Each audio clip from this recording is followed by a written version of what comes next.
So, when I thought about this, I really thought about the first time that I saw a community theater show specifically, and it was Sweeney Todd at Lakewood Playhouse with my best friend Joe. And I had never been to a black box theater. I didn't really know even what it was. So that was my first experience with that sort of production. And I was amazed by being so up close to the stage and the action, especially with such an intense story as Sweeney Todd.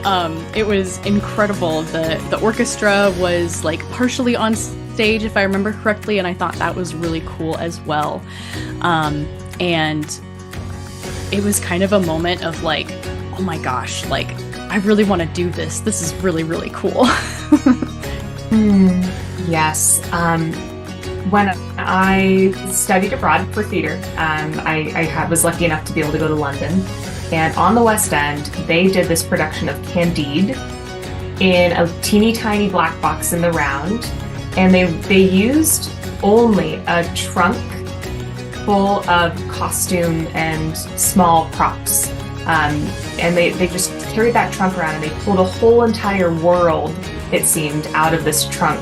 And then they would pack it all away and like move into the next scene. And it was so magical, like how little they had to work with. And I remember being so impressed by that. Actually, one that just occurred to me, I was very, very lucky, fortunate to be the choir at Fifth Avenue Theater with Titanic, their production of Titanic for the 100th anniversary of the sinking. And every night when we came off stage, we were all weeping. It was such an emotional experience.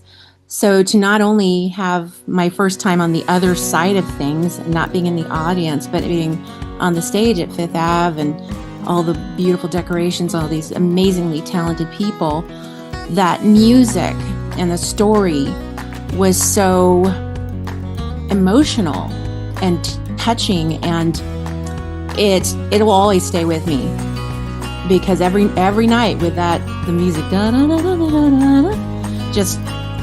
just was overwhelming, brought tears popping out of my eyes.